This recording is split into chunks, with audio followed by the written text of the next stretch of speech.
Sejamos todos bem-vindos, os encarnados e os desencarnados aqui presentes no centro, aos que estão acompanhando pela internet. Nós estamos na questão 222 do Livro dos Espíritos, no capítulo 5. E nós paramos na página 207.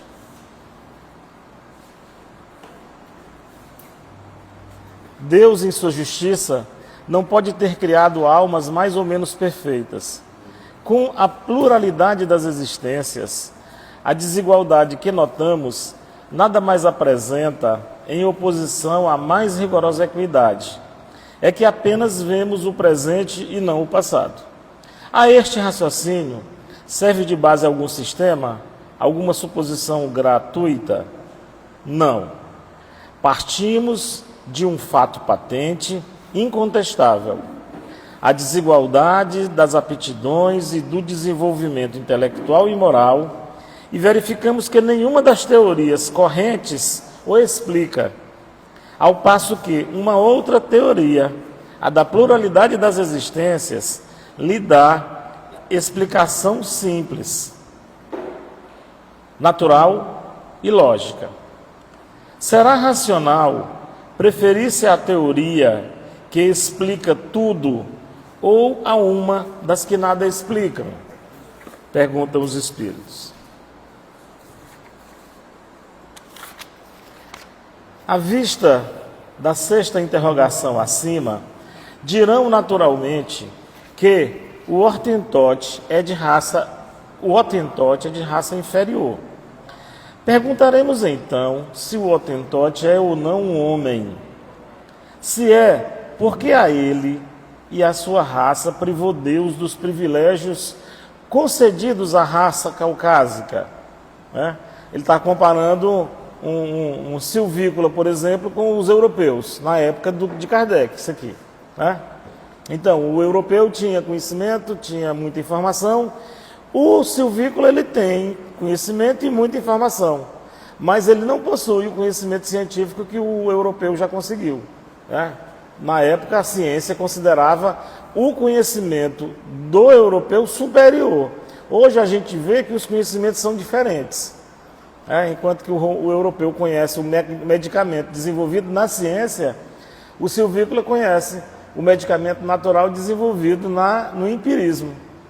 Ele tem o chá, ele tem a folha, ele tem a tintura que ele retira das plantas, das árvores e até algumas coisas dos animais, a gordura do rabo do chocalho da cascavel é um remédio, para o povo antigo. Tem muita coisa, muito remédio, Aí ele diz: se não é, por que tentar fazê-lo cristão, Tipo assim, se ele é um ser inferior, então não convém ir para lá pregar o evangelho para ele.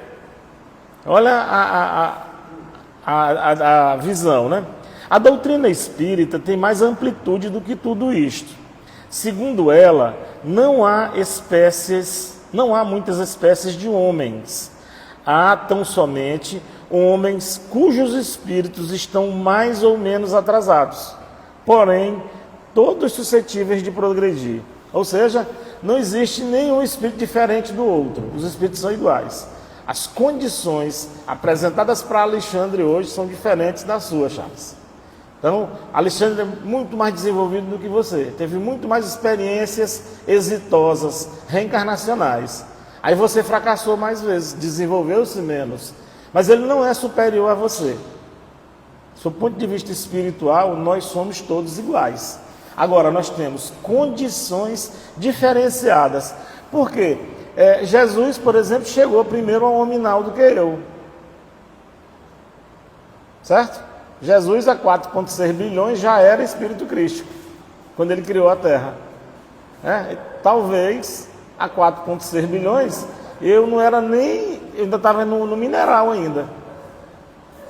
Com certeza eu estava no mineral ainda. Você vê o processo de desenvolvimento, como ele é demorado e lento. Não é este o princípio mais conforme à justiça de Deus, de que nós todos somos iguais? Sim, porque nós somos criados simples e ignorantes, né? Segundo a doutrina espírita. Vimos de apreciar a alma com relação ao seu passado e ao seu presente. Se a considerarmos tendo em vista o seu futuro, esbarraremos nas mesmas dificuldades. Primeiro, se nossa existência atual é que só ela decidirá da nossa sorte vindoura, quais na vida futura as posições respectivas do selvagem e do homem civilizado? Então é o seguinte, nós só temos essa vida aqui. Aí chega um ser diante de Deus que teve só experiência como selvagem, como silvícola. Vamos tirar o selvagem, vamos colocar silvícola. E o outro teve a experiência urbana, digamos assim. Aprendeu a ler, aprendeu a escrever, a contar. Ele teve um monte de conhecimentos. Ele aprendeu a utilizar-se da alimentação da melhor forma.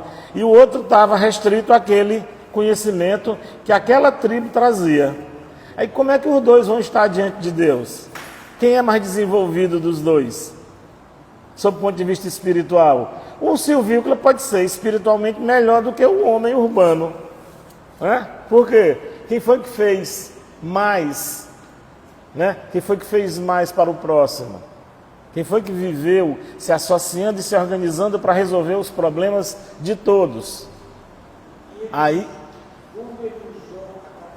sim, para desenvolver, exatamente. Às vezes estava lá, teve muito conhecimento, mas não dividiu, não compartilhou e nem usou para resolver o problema do próximo. Aí em que condição ele estava? Aí ele pergunta, estarão no mesmo nível ou se acharão distanciados um do outro, no tocante à soma de felicidade eterna que lhe caiba? Então Deus vai chegar e vai dizer assim, tá bom, seu vícola, você estava isolado na mata, lá você vai para o inferno. Aí esse aqui estava na cidade, se organizou, estudou, trabalhou, vai para o céu. Vai ser assim? Não, porque é a ação para o próximo. É a caridade, é o benefício que você tirou de si para o outro, é que vai dizer em que condição espiritual você está. Às vezes, o silvícola está em melhor condição espiritual do que o homem urbano. Então, isso é a visão da doutrina espírita. O homem que trabalhou toda a sua vida por melhorar-se, virá a ocupar a mesma categoria de outro, que se conservou em grau inferior de adiantamento, não por sua culpa, mas porque não teve tempo, nem possibilidade de se tornar melhor. O homem que trabalhou a vida toda para melhorar-se, virá a ocupar a mesma categoria que ficou na preguiça. Olha a pergunta. Você está num determinado lugar e o tempo todo você tentando se melhorar, vigiando e orando, orar e vigiar, na tentativa de se melhorar. E o outro não tentou. As condições são iguais diante de Deus? A doutrina espírita diz que não. Cada um vai ter segundo a sua obra, segundo o que fez. O que praticou o mal, por não ter podido instruir-se, será culpado de um estado de coisas cuja existência em nada dependeu dele? Essa pergunta é interessante. Você fez o mal, mas você não fez o mal premeditadamente. Você fez o mal porque a sua sociedade não entendia aquilo ali como mal. E aí? E diante de Deus, como é que você estará? O Paulo, por exemplo. Saulo, ele, antes de ser Paulo, ele era Saulo. Ele condenou Estevão à morte, ao apedrejamento. Saulo estava errado? Sim ou não?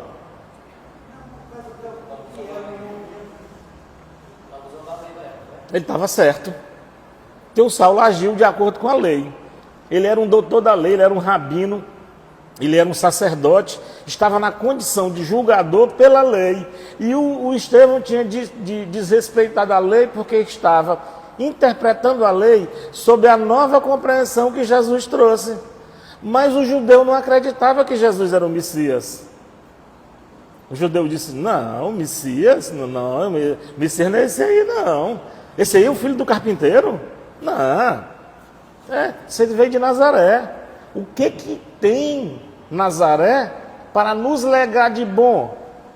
Se Jesus nascesse agora, nascesse bem aqui na Mucuíba. Aí quando dissesse assim, Jesus nasceu. Nasceu aonde? Rapaz, ele nasceu lá na Serra do Cravinho ali, depois do Senador La Roque. Aí nós aqui em Imperatriz a gente ia dizer assim, aonde, rapaz? Jesus foi nascer, ele ia nascer aqui no Hospital São Rafael, que Imperatriz, que é um hospital mais bacana. A gente já ia desconsiderar. Era assim que eles desconsideravam Jesus naquela época. Diga. Sim. Sim.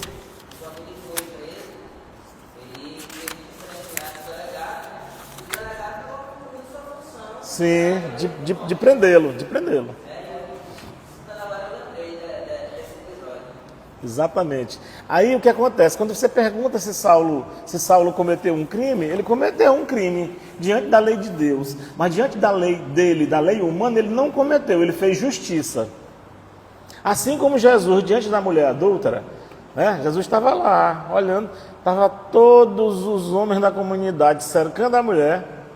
Devia ser ali na praça pública, ali no lugar mais aberto que tinha. A mulher estava lá parada e todo mundo com a pedra na mão. Os maiores, os mais velhos com a pedra grande e os meninozinhos, até os meninozinhos estavam lá, Paula. Os meninozinhos tudo com as pedras menor, mas estavam com as pedras. Todo mundo ia se deliciar com aquele momento em que alguém ia dizer, apedreja esta adúltera, e todo mundo ia descer a pedrada. E aquilo ali ia ser uma coisa boa. Por quê? Porque ali era uma limpeza, a lei mandava lapidar a mulher adúltera em praça pública. Todos os homens tinham o direito de jogar pedra, as mulheres não. Você viu a condição da mulher, inferiorizada, né? Aí Jesus disse o quê? Diante dela, Jesus disse, o crime era um crime normal diante dos homens, pela lei dos homens. Aí Jesus disse o quê? Atira a primeira pedra quem nunca pecou. Depois que Jesus conversa com Nicodemos, o Tiago, coçando a cabeça, pergunta para Jesus, está no livro Boa Nova, mestre, mas você não errou não? Quando você deixou que não apedrejasse a mulher, você não devia incentivar e cobrar a aplicação da lei? Ele disse, não, eu cobrei a aplicação da lei, só que eu fui para a lei maior. Né? Que é a lei de justiça, amor e caridade. Não só a lei de justiça humana, mas a lei de justiça, amor e caridade que é divina, onde o amor vem primeiro. É justiça, mas é justiça amorosa e caridosa. Aí Jesus subverteu. E Jesus deixou de cumprir? Ele disse não. Aí ele falou para o Tiago, até tu, Tiago, está agindo igual o Nicodemos? Eu estou te explicando um negócio que tu não está entendendo. Todo mundo era devedor, então ninguém podia jogar. Eu estou aqui, cometi um erro. Aí o Alexandre diz assim, tá vendo aí, ó, Hernandes, fez isso, isso e isso. Aí o Luiz Alberto aponta, todo mundo aqui aponta o dedo para mim. Aí eu digo, rapaz, mas o Luiz Alberto, apontando o dedo para mim, ó, fez isso e isso, Alexandre fez isso e aquilo, Cícero também, todo mundo já fez alguma coisa. Aí Jesus foi e perguntou, quem é de vocês que tem o coração puro, que tem condição de jogar uma pedra nessa mulher e fazer a justiça? Agora, nesse momento. E se jogasse a pedra, você estaria se precipitando para além da lei de amor. Aí, no fundo, você estaria cumprindo a lei do homem, descumprindo a lei de Deus. Foi isso que Jesus trouxe. Eu não vim destruir a lei, antes fazê-la cumprir, sob um novo prisma, sob uma nova compreensão, a interpretação fundada na lei de amor. Então, quem comete esse tipo de crime tem culpa? Tem. Mas tem atenuante se na sua sociedade o crime não foi entendido como crime. Por exemplo, eu vi agora um pessoal foi lá e matou um cavalo. Chutaram o cavalo, deram pancada no cavalo, o cavalo estava morto lá. Aí, fizeram um monte de coisa com o cavalo lá, maltrataram, ficou um negócio, foi feio o negócio. Está lá, uma polêmica. Aí uma pessoa muito importante lá, uma atriz que defende os animais, foi lá e denunciou. Eu sei que já tem gente presa em função desses maus tratos aos animais. Gente, 30 anos atrás, 40 anos atrás, 50 anos atrás, quem é que estava preocupado com o negócio de animal? Ninguém. O carroceiro maltratava o cavalo, o vaqueiro maltratava a vaca, o dono da fazenda maltratava o seu jumento, todo mundo maltratava animal, porque não tinha negócio, não tinha problema nenhum maltratar animal. A gente maltratava os filhos. A gente maltratava os filhos.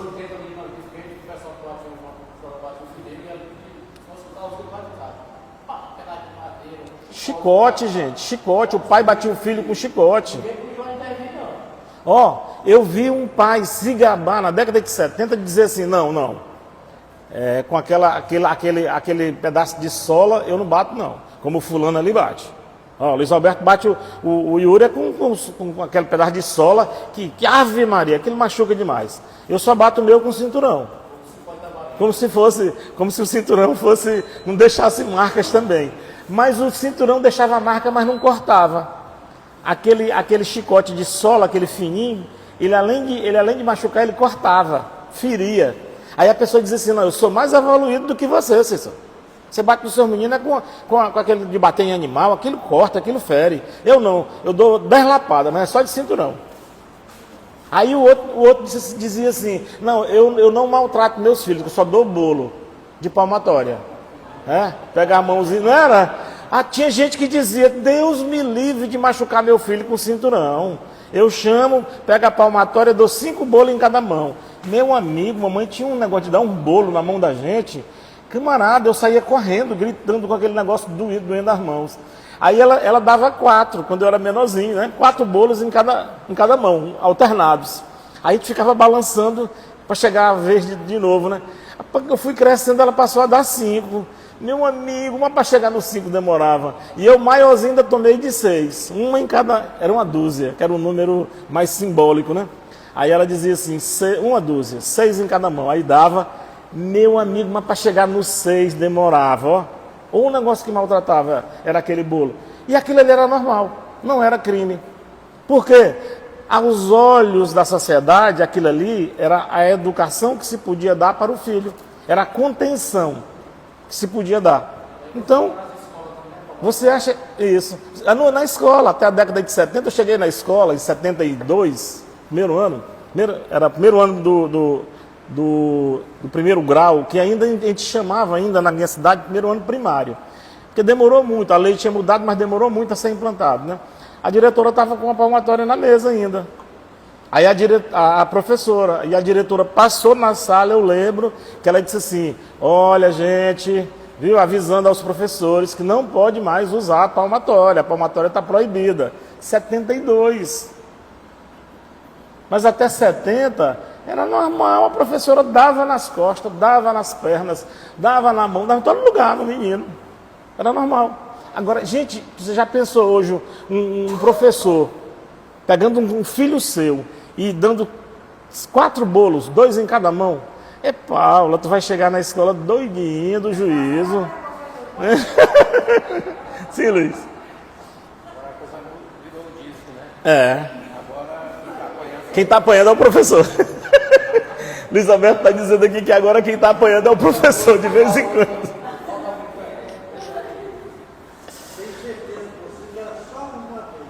Só uma vez, né? Então, a questão do crime, gente, depende também, a culpa depende também da sociedade. Como a sociedade vê aquela condição. Uma mãe que chegou lá diante de Jesus e ela bateu nos meninos dela para corrigir. Aí Jesus vai dizer para ela, olha, você batia nos seus filhos, você vai para o inferno. Vou lhe condenar. Não, porque aquela ali era a educação que ela tinha recebido. Era daquela forma que ela sabia, era o conhecimento que ela tinha, era aquele dali. Agora nós não, nós já conseguimos dialogar com os nossos filhos, né? Sem precisar agredir, sem precisar bater. Dá um castigo, dá uma punição, né? Às vezes dá até uma bisca, né? Mas bater da forma como se batia, a gente não tem nem, a gente nem aceita mais. A sociedade evolui, aos poucos, mas evolui. O item 4. Trabalha-se continuamente por esclarecer, moralizar, civilizar os homens. Em contraposição a um que fica esclarecido, porém, milhões de outros morrem todos os dias antes que a luz lhes tenha chegado. Qual a sorte destes últimos? Serão tratados como réprobos? No caso contrário, o que fizeram para ocupar a categoria idêntica dos outros? Ele está perguntando assim, vem cá. Luiz Alberto nasceu, eu e Luiz Alberto nascemos em Imperatriz, os dois. Aí meu pai tinha condição, pagou a escola, eu estudei no Santa Terezinha, estudei no CESFA, entrei na faculdade. E o Luiz Alberto morava na periferia, não tinha condição. Ele com 7 anos, eu na escola, ele estava vendendo geladinho. Entendeu? Aí nós chegamos no fim da vida, nós dois, Luiz Alberto não aprendeu nem ler e escrever. Né? E eu não, eu sou doutor, não sei o que e tal, e tal, e tal. Aí nós vamos chegar os dois lá. O desenvolvimento do Luiz Alberto terá sido inferior ao meu? Talvez não. Talvez ele tenha um coração melhor do que o meu. Talvez eu só me preocupei com o conhecimento, com a sabedoria, com o conhecimento material, com o acúmulo de bens materiais, com a riqueza. E ele foi uma pessoa que trabalhou o tempo todinho para socorrer e ajudar os seus. Ele pensava, para meus irmãos mais novos, vou trabalhar para me pagar a professora particular para eles aprenderem a ler, para não ficar igual eu.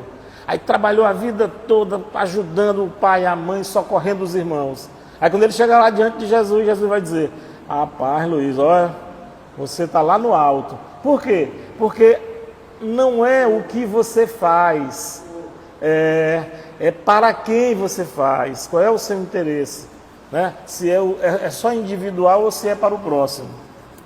Próximo item número 5, que sorte aguarda os que morrem na infância, quando ainda não puderam fazer nem o bem nem o mal. Gente, essa pergunta é muito interessante.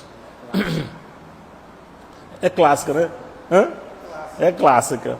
Se vão para o meio dos eleitos, porque esse favor, sem que coisa alguma hajam feito para merecê-lo, em virtude de que privilégios eles se veem isentos das tribulações da vida.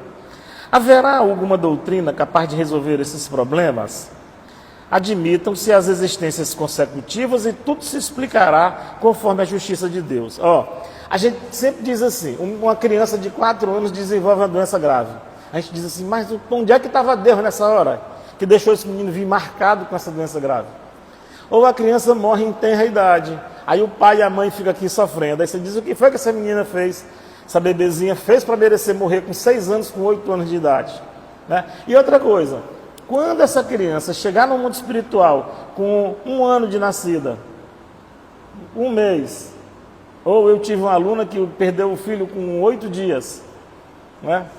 A criança, ela ganhou o neném lá no hospital regional, aí com 1 semana ela voltou para vacinação, avaliação, teste de não sei o que, um monte de exame que faz, né? Ela toda feliz, entrou no hospital com um bebezinho perfeito. Aí estavam fazendo o teste, parece que teste de pezinho, teste de alguma coisa assim que fazem, né? Vários testes. Aí o menino começou a ficar roxo. Aí a enfermeira correu e disse, doutor, olha aqui. Aí chama médico, chamaram 3 médicos e daqui a pouco saiu correndo com esse menino para a sala de cirurgia e entubaram o menino e botaram o menino na UTI. O menino não aguentou meia hora, morreu na mesma hora. E a mãe lá. Rapaz, olha, essa mulher entrou em depressão e tudo. Aí ela um dia chegou para mim, já 3 meses depois, ela chorava o tempo todo, 3 meses depois do ocorrido. Ela é minha aluna na faculdade, ela foi e voltou. A gente montou um plano de estudo para ela não perder o período e tudo, para ela estudar em casa e tal. Mas ela numa depressão profunda, 3 meses depois ela conseguiu voltar para a faculdade. Aí um dia ela perguntou para mim, terminou a aula, a gente foi saindo, deu um abraço nela, tentando confortá-la, e ela perguntou assim, professor, como é que se explica? Aí eu falei assim, por mais que eu tente conversar com você, nesse momento você não vai entender. Você não vai entender. Agora, eu só vou lhe dizer, você vai entender no futuro, ou talvez você só entenda quando chegar no mundo espiritual. Mas eu vou lhe dizer um negócio, você é uma heroína, e você aceitou essa missão quando estava do lado de lá. Essa criança precisava passar pelo que passou. E você estava do outro lado, você disse assim, bote nas minhas costas esse peso aí que eu carrego. Só que quando a gente chega aqui, a gente não entende, a gente não se conforma. Eu não me conformaria de perder meu filho, minha filha, meu neto, Ave Maria, Deus me livre. Eu ia ficar doido. Mas eu sei a justificativa, eu tenho a justificativa. Mas a gente não se conforma. Né? A pergunta exatamente, Alexandre. Aí, no futuro, como é que você vai compreender? Sim. Nossa.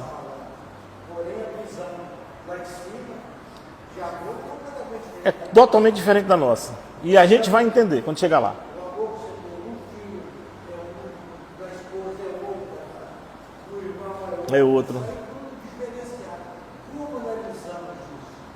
Não vai. E outra coisa, você vai chegar lá no mundo espiritual, essa criança, ela vai ser tratada como vitoriosa. Ela viveu 1 mês, ela viveu 7 dias, ela não foi punida. Ela, na verdade, ela foi recuperada. Era necessário passar pelaquela dificuldade. Passar por esta dificuldade e voltar para lá, livre daquela carga que aquele espírito carregava. Aí os anjos do Senhor vão dizer, agora sim, você se libertou daquilo, vamos programar a próxima investida na carne. E não teria alguma coisa da mãe também nisso? Para poder ela sofrer. Olha uma coisa. Mas, Alexandre, mas geralmente não é para a mãe sofrer. A mãe vem para amparar aquele espírito necessitado. Não é qualquer mãe que vai aceitar, gente, uma missão dessa. Não é qualquer mãe que vai aceitar. Lá no mundo espiritual vai dizer assim, você já pensou? Paula, você vai reencarnar, aí você vai receber um menino, você não sei, rapaz, mas o menino é bonito, o bichinho é inteligente, sabido, tá bem aqui. Agora só tem um problema. Qual é? Só vai viver 2 anos. Ele já vai com essa doença bem aqui. Ninguém vai descobrir. Quando a doença se apresentar, em 6 meses o menino morre. E aí, você tem coragem? Aí você diz, bote nas minhas costas, que eu tenho os ombros largos. Aí a gente vem. Lá é uma visão das coisas. A gente sabe que a vida vai continuar. E aqui a gente diz assim, rapaz, será que esse negócio continua mesmo? Será que se tem prosseguimento da vida depois? Será que meu filho estará bem no mundo espiritual? Aí fica a dúvida, e a gente se desespera, e a gente sofre. Né? E não é fácil, mas essa pergunta é uma pergunta... Sempre acontece.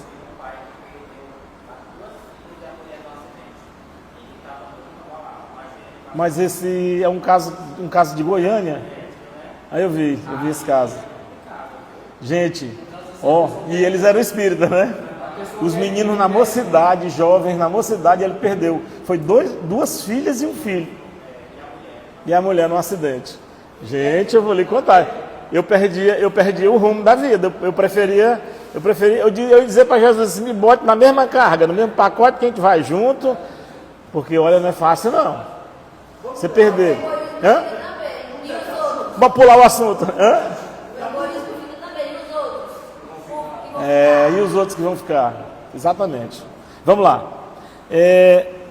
O que não se pode fazer numa existência, faz-se em outra. Ou seja, a vida continua.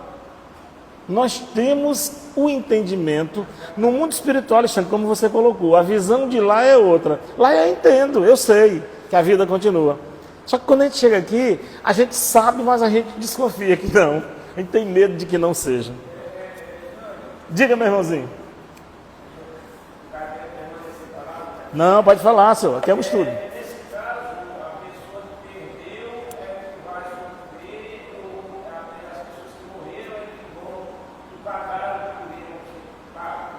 Na verdade não é nem pagar, na verdade é resgatar. Tem um caso de um espírito que ele está em sofrimento no mundo espiritual, ele está atordoado, ele não tem condição de reencarnar. Aí o que os espíritos fazem? Programam uma reencarnação para ele, ele não tem consciência de nada, a gente chama de reencarnação. Não, ele não sabe o que vai acontecer não, ele não sabe não. A reencarnação é compulsória. Aí, às vezes, esse tipo de reencarnação acontece numa relação fortuita. Aí a pessoa está no carnaval, vai passando outra ali, dá um beijo na boca, e de repente se encosta num canto, mantém uma relação sexual com a pessoa que você nem viu, aí a mulher engravida daquela relação. Aí o feto vem com má formação e a mãe não vai conseguir desenvolver. E aquele menino vai ser abortado naturalmente. Aí o corpo da mãe expele o feto porque ele não tem condição de se desenvolver. Aí ela perde aquela criança. Para aquela criança, aquele espírito, foi importantíssimo o choque. A gente chama de Luiz, como é que a gente chama? Choque anímico. Foi importante o choque anímico pelo qual ele passou, porque quando ele volta para o mundo espiritual, aí eu respondo a tua questão. Ele não pagou nada, mas ele se melhorou. Ele volta numa outra condição. O Wagner Paixão contou que tinha um espírito no formato ovoide, que a ele foi dada 7 oportunidades de reencarnações compulsórias, para ele poder voltar ao mundo espiritual em condição de reencarnar e voltar deficiente na primeira encarnação em que ele se manteve. Olha para você ver a condição. Ele reencarna 7 vezes. Aí o aborto da primeira tentativa compulsória, ele era ovoide, foi em 7 dias. A mulher abortou em 7 dias. Aí depois ele volta para o mundo espiritual. Nova encarnação compulsória. Aí ele demora 30 dias. Aí ele vai encarnando e desencarnando antes de nascer fisicamente. Ele vai expurgando as energias, exatamente, Luiz Alberto, que não são boas. Aí o que acontece? Na 8ª vez ele conseguiu nascer. Ele nasceu com um problema mental.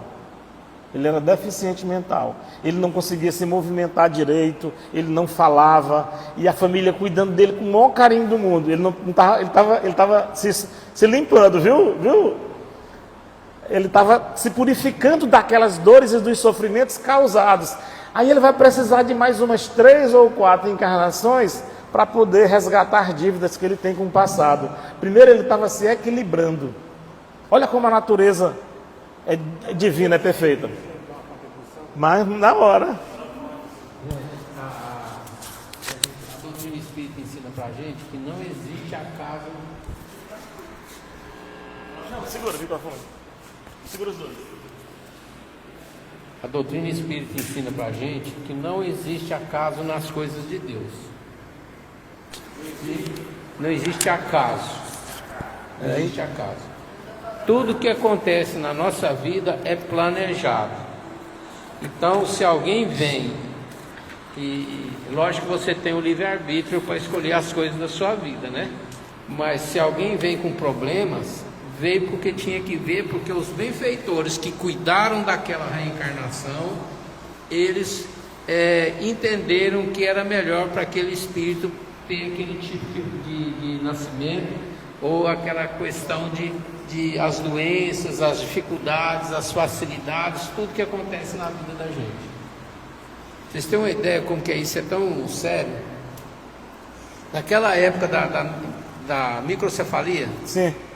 aconteceu um caso aí no Nordeste. Uma mãe ficou grávida de 2, de gêmeos. Um nasceu perfeito e o outro nasceu com microcefalia.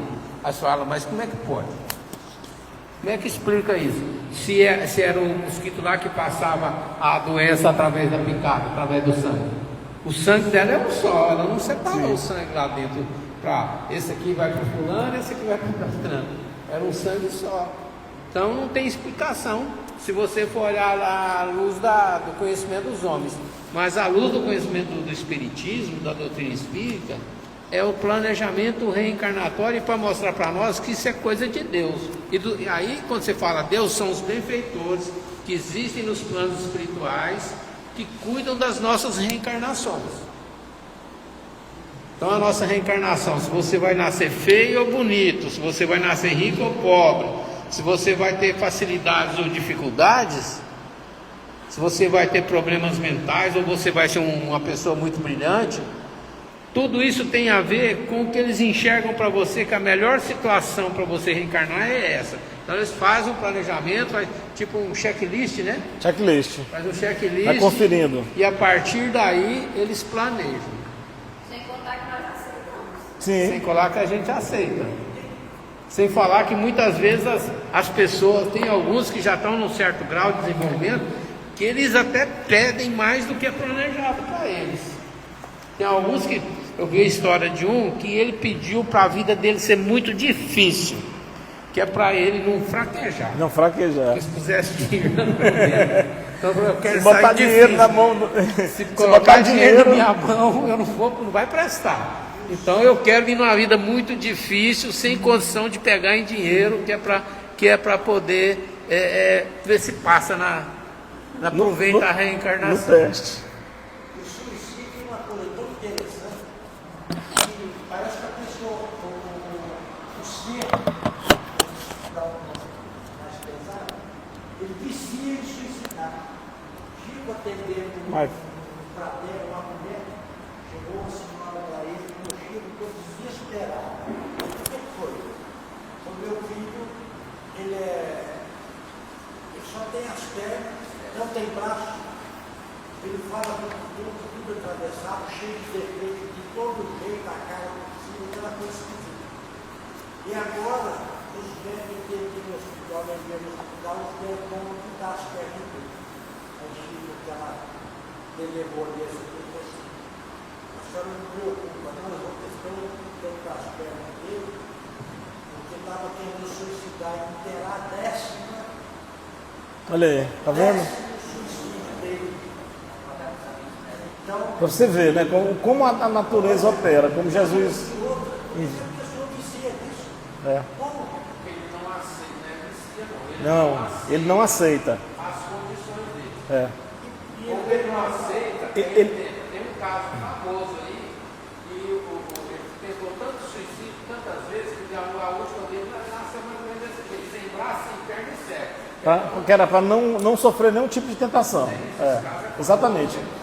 É. E esse aconteceu com ele sem braço. E Alexandre, nesse caso, é o seguinte, como o Luiz Roberto falou, ele combinou de vir na condição de 2 sofrimentos. Aí quando ele chega aqui, ele diz, mas por que eu estou assim? Por que eu não sou bonito, inteligente, rico e poderoso igual todo mundo quer ser? Aí ele se revolta com a situação, aí o que tem? Ele traz em si uma fixação mental do suicida. Assim como a Ivone do Amaral Pereira tinha se suicidado também, e a dona Ivone vivia o tempo todo cercada por desencarnados pelo suicídio. Ela vivia o tempo todo. Ela vivia o tempo todo impressa para não se deixar cair sob a tentação daqueles que estavam do lado ali, que diziam para ela assim, tu vai resistir? Tu vai resistir?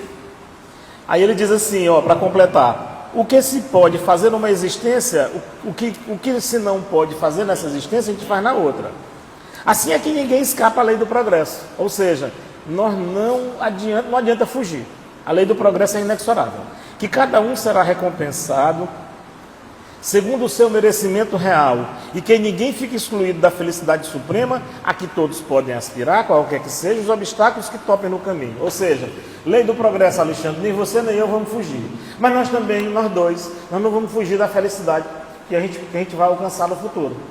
Aí, para o Charles está mais desenvolvido, mais 2 encarnações, ele já está no outro mundo. Beleza. Para nós, mais 10. E olha lá, e é no ritmo que nós estamos trabalhando. Alexandre? É nosso amigo.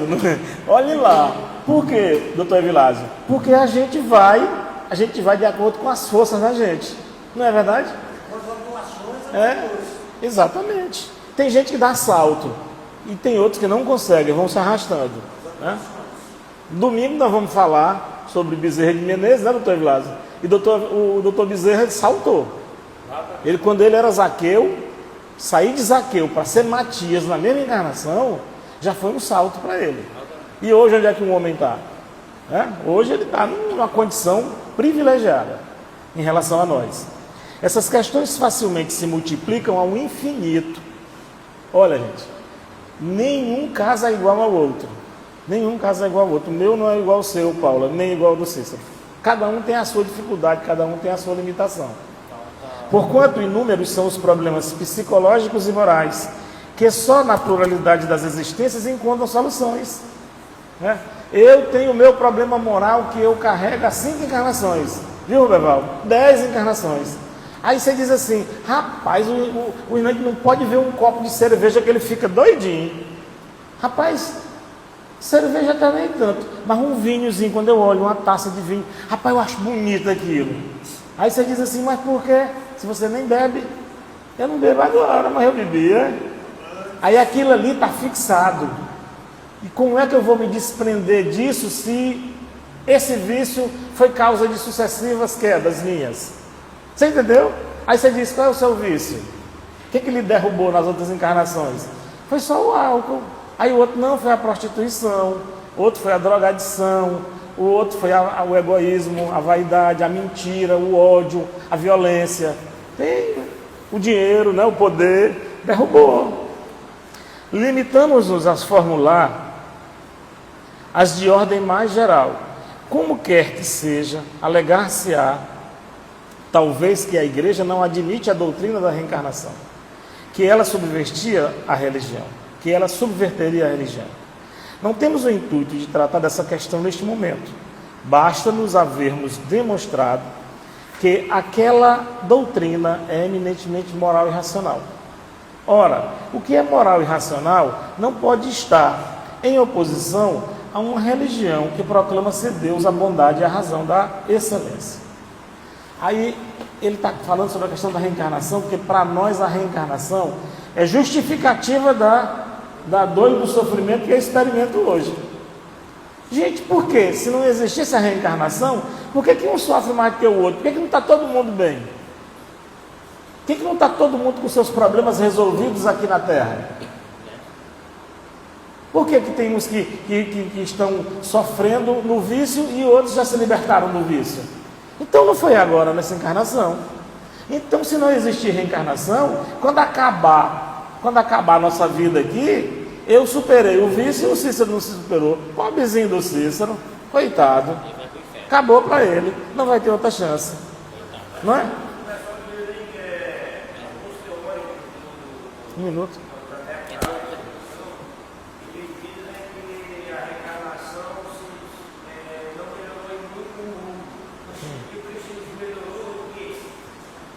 Mas o mundo melhorou demais, sabe por quê? Porque antigamente a gente numa guerra a gente matava 50 milhões, agora a gente só mata 50 mil. Nós melhoramos.